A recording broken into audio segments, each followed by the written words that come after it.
Hello friends, welcome back to my channel. आज हम यहाँ पर बात करेंगे कॉस्ट अकाउंटिंग की।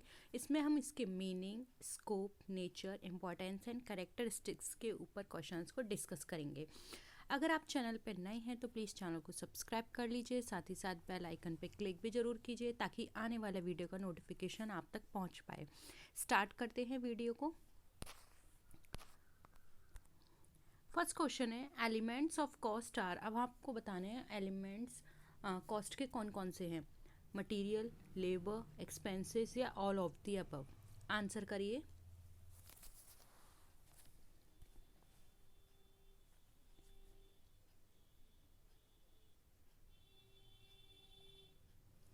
क्या होगा? देखिए, कॉस्ट के एलिमेंट से मतलब होता है उन सभी एक्सपेंसेस से जो कि किसी भी गुड्स या सर्विस के प्रोडक्शन में अपना कंट्रीब्यूशन देते हैं उनको बनाने में। ठीक है, ये एक्सपेंसेस कंपोनेंट्स या एसेंशियल पार्ट कहलाते हैं कॉस्ट के, जो भी उस प्रोडक्ट से रिलेटेड है। अब हम यहाँ पर बात करें प्राइमरी क्लासिफिकेशन की, तो यहाँ पर तीन आते हैं: मटेरियल, लेबर एंड एक्सपेंसेस। तो all of the above right answer हो जाएगा। आपको एग्ज़ाम में इस तरह से भी पूछा जा सकता है कि इसके सब पार्ट्स कौन कौन से होते हैं। तो देखिए, कॉस्ट के तीन एलिमेंट हैं हमारे: मटेरियल, लेबर और एक्सपेंसेस। अब मटेरियल में भी आ जाता है हमारा डायरेक्ट मटेरियल और इनडायरेक्ट मटेरियल। लेबर में आ जाता है direct labour, indirect labour. Expenses में आ जाता है डायरेक्ट एक्सपेंसेस और इनडायरेक्ट एक्सपेंसेस। तो ये भी फर्दर टू पार्ट्स में डिवाइड हैं। ठीक है, नेक्स्ट है the main objective of cost accounting is to. Cost accounting का मेन ऑब्जेक्टिव आपको बताना है: maximise profit of the organisation, determine the selling price of goods and services, provide information to management for decision making, help in valuation of inventory of finished goods. बताइए।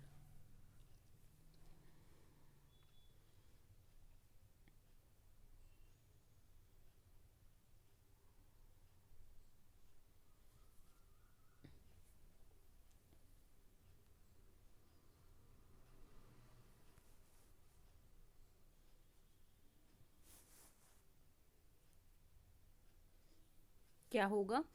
देखिए, जब भी हम cost accounting की बात करते हैं तो कॉस्ट अकाउंटिंग का एक स्पेशलाइज्ड ब्रांच है जिसके अंदर डिटेल और सिस्टमेटिक एनालिसिस की जाती है कॉस्ट की। अब ये कॉस्ट हमारी किसी गुड से रिलेटेड हो सकती है या सर्विस से रिलेटेड हो सकती है। तो इसमें ये डिटेल्ड इन्फॉर्मेशन निकाली जाती है कि टोटल कितनी कॉस्ट निकल कर आई।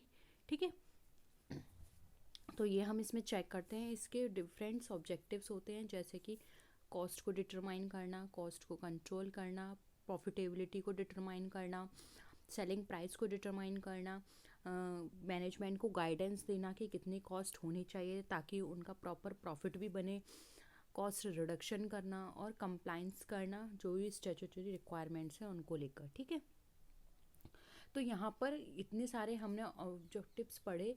तो यहाँ पर हमारा जो है provide information to management for decision making हमारा करेक्ट आंसर हो जाएगा, क्योंकि डिसीजन मेकिंग में ये सारी चीज़ें इंक्लूड हो जाती हैं।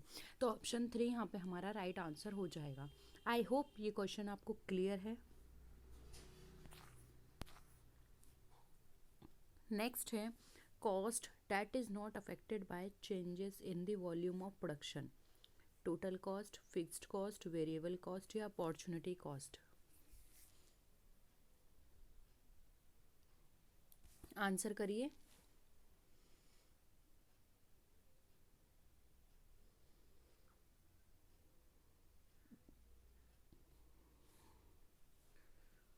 क्या होगा आंसर? देखिए, वो कॉस्ट जो कि ना तो वेरी कर रही है और जो रिमेन्स कांस्टेंट है, फिक्स्ड है, जो भी प्रोडक्शन की क्वांटिटी में फ्लक्चुएशंस आ रहे हैं उससे उस पर कोई फ़र्क नहीं पड़ रहा है इन शॉर्ट रन।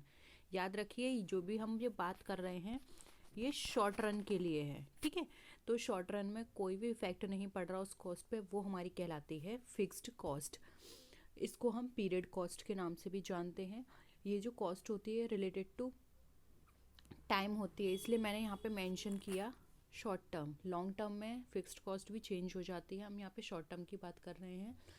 ये हमारी जो कॉस्ट होती है, जैसे कि रेंट ऑफ फैक्ट्री बिल्डिंग। अब देखिए रेंट जो है किसी भी बिल्डिंग का फिक्स्ड रहेगा, आप वहाँ पे प्रोडक्शन करें या ना करें आपको रेंट देना ही है, और ये शॉर्ट टर्म में फिक्स्ड रहता है। ठीक है, ऐसा तो नहीं है ना कि आज इस महीने का जो रेंट था 10,000 रुपये था, अगले महीने 20,000 है, ऐसा तो नहीं होगा। हाँ, ऐसा हो सकता है कि इस महीने पूरे महीने 10,000 रहा, लेकिन नेक्स्ट ईयर से वो इंक्रीज़ करके उसको 15,000 या 20,000 कर दें, तो क्या है लॉन्ग रन में बढ़ा सकते हैं। लेकिन ऐसा तो नहीं है ना हर साल बढ़ाएंगे, 10 साल में बढ़ा दिया या 20 साल में उसको रेंट को बढ़ा दिया। सैलरी ऑफ मैनेजर ये भी फिक्स रहती है। Insurance premium of machines and property, municipal taxes, ये सब कैसे हैं, फिक्स्ड कॉस्ट है। आप इनसे काम लें या ना लें, आपको ये पे करने ही पड़ेंगे। ठीक है, तो ये जो कॉस्ट होती हैं ये फिक्स्ड होती है, टोटल एक अमाउंट होता है इनका। Fixed cost per unit very कर सकती है with the volume of production, यानी कि प्रोडक्शन बदलेगा तो यहाँ पर पर यूनिट जो है वो वेरी कर जाएगी, क्योंकि ज़्यादा प्रोडक्शन होगा तो पर यूनिट कम आएगी, और कम प्रोडक्शन होगा तो पर यूनिट ज़्यादा आएगी। तो यहाँ पर हमारा इस क्वेश्चन का राइट आंसर हो जाएगा ऑप्शन नंबर 2, फिक्स्ड कॉस्ट। ठीक है, नेक्स्ट क्वेश्चन है कॉस्ट अकाउंटिंग इज। अब कॉस्ट अकाउंटिंग है क्या, part of managerial accounting, part of financial accounting, part of liability accounting, या नन ऑफ दीज, बताइए।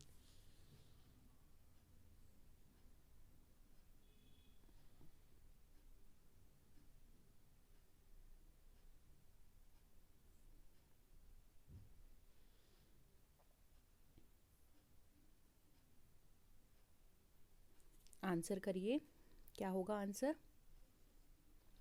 देखिए कॉस्ट अकाउंटिंग में क्या करते हैं, क्लासिफाई करते हैं, रिकॉर्डिंग करते हैं, अप्रोप्रिएट एलोकेशन होता है एक्सपेंडिचर का, और हम यहाँ पर कॉस्ट भी फाइंड आउट करते हैं पर्टिकुलर प्रोडक्ट और सर्विसेज के लिए कितनी निकल कर आ रही है, और अगर ज़्यादा निकल कर आ रही है तो हम उसको कंट्रोल करते हैं। तो ये सब क्या है, एक मैनेजरियल का ही तो काम है ये सब करना, देखना, क्योंकि मैनेजरियल में भी कंट्रोल होता है, मैनेजमेंट होता है, प्लानिंग होती है, ये सारी चीज़ें। तो कॉस्ट अकाउंटिंग क्या है, एक पार्ट है मैनेजरियल अकाउंटिंग का।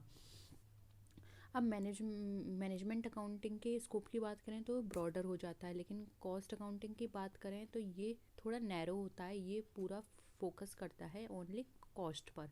इसकी सारी चीज़ें कॉस्ट के बेसिस पर होंगी, ये सिर्फ कॉस्ट पर फोकस करेगा, कॉस्ट को कंट्रोल करना, कॉस्ट को डिटरमाइन करना। अभी हमने पहला ऑब्जेक्टिव भी पढ़े थे, जैसे कि प्रॉफिटेबिलिटी को देखना, सेलिंग प्राइस को देखना, कॉस्ट को रिड्यूस करना, कॉस्ट को कंट्रोल करना। तो इसका सारा काम कॉस्ट पर बेस्ड होता है, जबकि मैनेजरियल अकाउंटिंग में बहुत सारे एस्पेक्ट आ जाते हैं, सब चीज़ को मैनेज करना होता है। तो यहाँ पे कॉस्ट अकाउंटिंग हम कह सकते हैं एक हमारा इनडायरेक्ट पार्ट होता है फाइनेंशियल अकाउंटिंग का, लेकिन डायरेक्ट पार्ट है मैनेजमेंट अकाउंटिंग का। तो यहाँ पर कॉस्ट अकाउंटिंग पूछा गया है, तो ये मैनेजमेंट अकाउंटिंग का डायरेक्ट पार्ट है।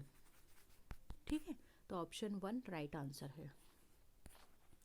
नेक्स्ट है cost which are recorded in the books after expenditure is incurred but before profit is realized, total cost, estimated cost, unfinished cost या standard cost, बताइए क्या होगा आंसर।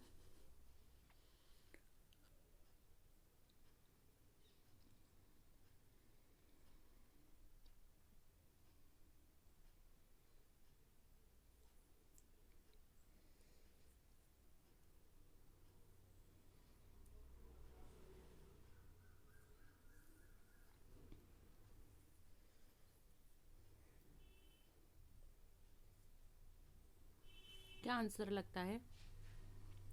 देखिए कॉस्ट जो कि बुक्स के अंदर रिकॉर्ड की जा रही है, आप कोई भी एक्सपेंडिचर को इनकर करने के बाद बट बिफोर प्रॉफिट, तो ये हमारी कहलाती है अनफिनिश्ड कॉस्ट। जबकि टोटल कॉस्ट की हम बात करें तो टोटल एक्सपेंडिचर जो भी इनकर हुआ है किसी भी पर्टिकुलर प्रोडक्शन पर, तो वो टोटल जो भी खर्चे हुए हैं वो हमारी टोटल कॉस्ट को बताते हैं। ठीक है, तो यहाँ पर ऑप्शन सी अनफिनिश्ड कॉस्ट हमारा राइट आंसर हो जाएगा।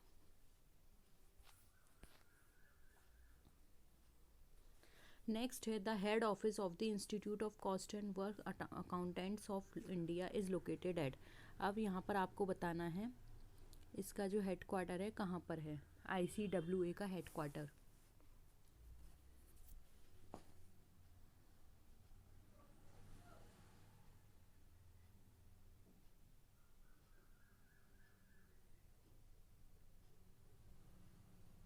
देखिए, the headquarter of institute of cost and work accountants of India is situated in Kolkata, जो कि वेस्ट बंगाल में है। और ये इस्टेब्लिश हुआ था 28 मई 1959 को। और ये जो ICWAI है, इसको हम institute of cost accounts of India भी के नाम से भी जानते हैं। यहाँ पर हमारा ऑप्शन 1 राइट आंसर हो जाएगा, कोलकाता।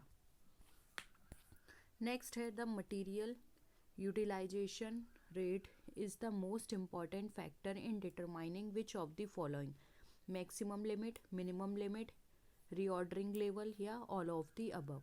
बताइए।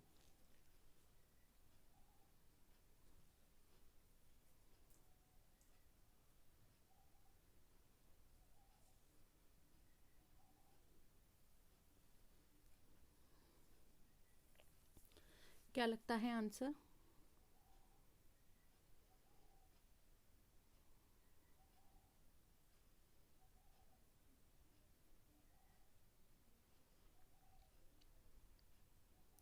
देखिए, जब भी हम मटेरियल यूटिलाइजेशन रेट की बात करते हैं तो ये हमें वो रेट बताती है जिसमें किसी भी कमोडिटी को मैन्युफैक्चर करने में टोटल मटेरियल जो भी यूज़ हुआ है। ठीक है, मटेरियल यूटिलाइजेशन रेट जो है मोस्ट इम्पॉर्टेंट फैक्टर होता है मैक्सिमम लिमिट, मिनिमम लिमिट और रीऑर्डर लेवल को फाइंड आउट करने का या डिटरमाइन करने का। तो हम ये बोल सकते हैं कि ये हमें एक डिफरेंस बताता है between the raw material weight used to produce a part and the actual weight of the finished part। ठीक है, तो यहाँ पे हमारा ऑप्शन 4 राइट आंसर हो जाएगा। Maximum, minimum and reorder level, तीनों चीज़ें इसके द्वारा हम फाइंड आउट कर सकते हैं। नेक्स्ट है पीरियड कॉस्टिंग मीन्स। अब आपको बताना पीरियड कॉस्टिंग का मतलब किससे है, प्राइम कॉस्ट से, फिक्स्ड कॉस्ट से, वेरिएबल कॉस्ट से या फिर सेमी वेरिएबल कॉस्ट से।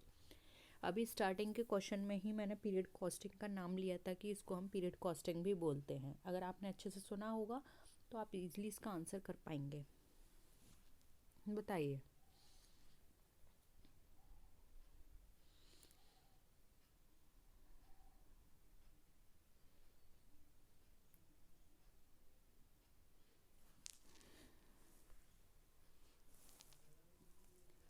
देखिए, मैं आपको बता दूं, पीरियड कॉस्टिंग एक लॉन्ग टर्म के लिए होती है, ये एक शॉर्ट टर्म के लिए नहीं होती। एक पर्टिकुलर पीरियड को ये बताती है, जनरली लॉन्ग टर्म से रिलेटेड होती है। इसको हम फिक्स्ड कॉस्ट के नाम से भी जानते हैं। और ये हमारी शॉर्ट टर्म में रिमेंस कांस्टेंट रहती है। ठीक है, यहाँ पे प्रोडक्शन बढ़ने से या प्रोडक्शन ना होने से इस पर कोई फ़र्क नहीं पड़ता, लेकिन लॉन्ग टर्म में ये बढ़ती है। ठीक है, तो यानी कि शॉर्ट टर्म में इस पर कोई फ़र्क नहीं पड़ेगा, ये लॉन्ग टर्म बेस्ड होती है। ऑप्शन यहाँ पे 2 फिक्स्ड कॉस्ट हमारा राइट आंसर है। नेक्स्ट है cost accounting is based on single accounting system, Indian book keeping system, double accounting system या नन ऑफ द अबव। बताइए।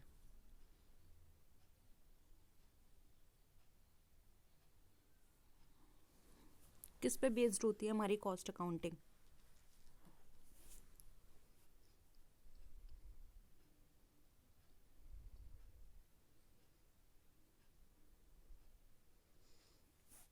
देखिए, कॉस्ट अकाउंटिंग हमारी मेनली किस पे बेस्ड है, किससे रिलेटेड है, फाइनेंशियल अकाउंटिंग से। ठीक है, और हमको पता है फाइनेंशियल अकाउंटिंग हमारी किस पे बेस्ड होती है, डबल अकाउंटिंग सिस्टम पे, इसलिए कॉस्ट अकाउंटिंग भी हमारी डबल अकाउंटिंग सिस्टम पर बेस्ड होती है।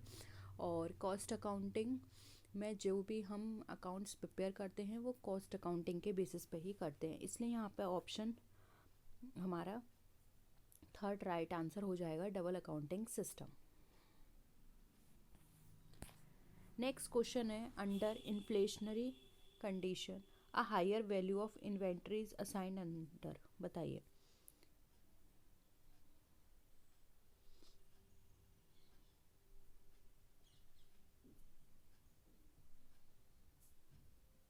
इन्फ्लेशन की कंडीशन है, हाई वैल्यू ऑफ इन्वेंट्री हम कब किस में असाइन करते हैं?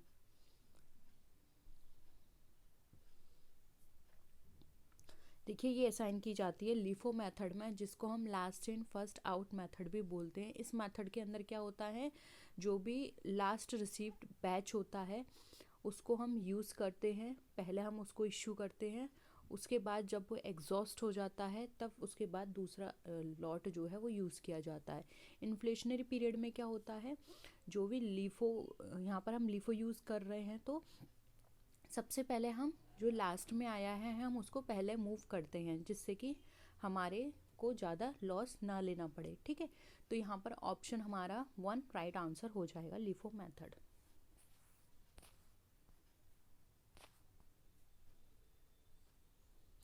नेक्स्ट है when prices are rising the stock should be valued under FIFO, LIFO, general average method या वेटेड एवरेज मेथड।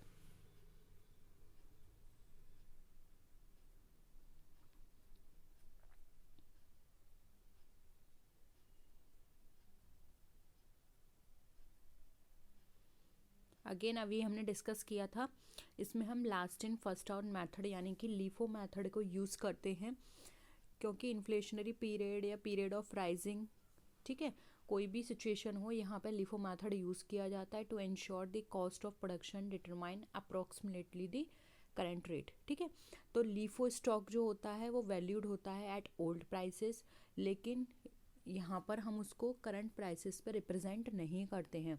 तो यहाँ पे कॉस्ट ऑफ मटेरियल जो इशूड होता है वो हमारी करंट मार्केट प्राइस को रिफ्लेक्ट करता है, इसलिए ऑप्शन 2 लीफो मेथड हमारा राइट आंसर हो जाएगा। नेक्स्ट क्वेश्चन है द मैक्सिमम बोनस रेट अंदर हाल से प्रीमियम मेथड कैन बी। अब हाल से प्रीमियम मेथड में मैक्सिमम रेट आपको बतानी है 25%, ये इस तरह से था 13 1/2% एंड 33 1/3% एंड 50%। बताइए।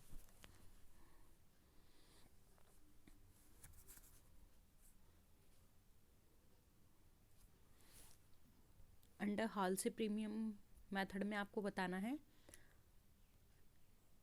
इनका पूरा नाम था FS हाल से। ये एक अमेरिकन इंजीनियर थे।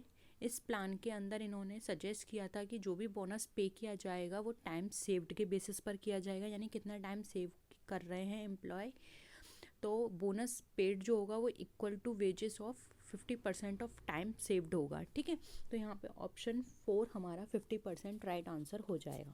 क्लियर है?